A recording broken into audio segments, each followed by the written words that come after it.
ते आम्ही ताबडतोब आता हे लवकर तडीच काढतो विषय सगळे, फक्त आपण आज सलाईन घ्यावी म्हणून ते म्हणलेत लवकर हा विषय तडीच काढतो ताबडतोब असा शब्द वापरल्यामुळं मग त्यांच्या शब्दाला सरकारचे आपण मान दिलेला आहे, सन्मान दिलेला आहे आणि सलाईन घेतलेली. ते जर पुन्हा याच्यात बदलले तर सलाईन काढून टाकता येईल, त्यात काय एवढं मोठं हे नाही. मी लढायला इथं मराठा समाजासाठी खंबीर आहे, हे नाही भेट मारायला. सर्वोच्च न्यायालयाने रक्तनात्याच्या संदर्भातले जे काही निकष ठरवून दिलेले आहेत त्या निकषात बसणारच अशा प्रकारचं हे नोटिफिकेशन आहे.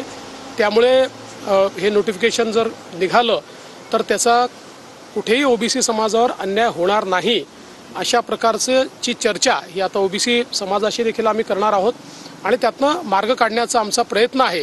त्यामुळे मला असं वाटतं की सरकार जर माननीय मुख्यमंत्र्यांच्या नेतृत्वामध्ये इतक्या वेगाने सगळे प्रयत्न करते आहे तर श्री मनोज जरांगे पाटील यांनी देखील आपलं उपोषण त्या ठिकाणी स्थगित केलं पाहिजे असं माझं मत आहे. त्यांचा जो मुख्य मुद्दा आहे सगळ्या सोयऱ्यांचा, त्या संदर्भात देखील आपल्याला माहिती आहे की शासनाने पहिलं नोटिफिकेशन हे जारी केलेलं आहे. सजेशन्स ऑब्जेक्शन्स मागवलेले आहेत, त्याच्यावर कारवाई चाललेली आहे आणि या संदर्भात मी स्वतः देखील ओबीसी नेत्यांशी चर्चा सुरू केलेली आहे.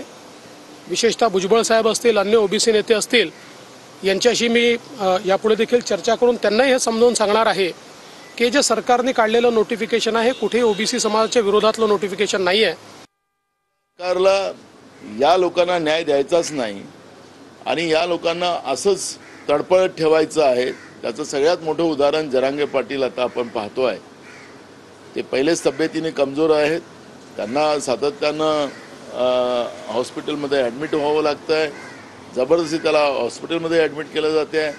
असं चित्र असताना सरकार काय लोकांचे जीव घेऊन त्याला न्याय देणार आहे का, हाही प्रश्न या ठिकाणी निर्माण होत आहे. ज्या काही मराठा समाजाच्या इतरही मागण्या आहेत त्या मागण्यांवर सरकारने नेहमी पॉझिटिव्ह भूमिका घेतली आहे. सरकार मराठा समाजाच्या संदर्भात संवेदनशीलही आहे आणि पॉझिटिव्ह आहे. त्यामुळे मला असं वाटतं की निश्चितपणे या संदर्भात सर्व ओबीसी नेत्यांना त्या ठिकाणी विश्वासात घेऊन त्यांना आम्ही पटवून देऊ आणि जेवढ्या लवकरात लवकर करता येईल तेवढ्या लवकरात लवकर ही कारवाई आम्ही पूर्ण करू.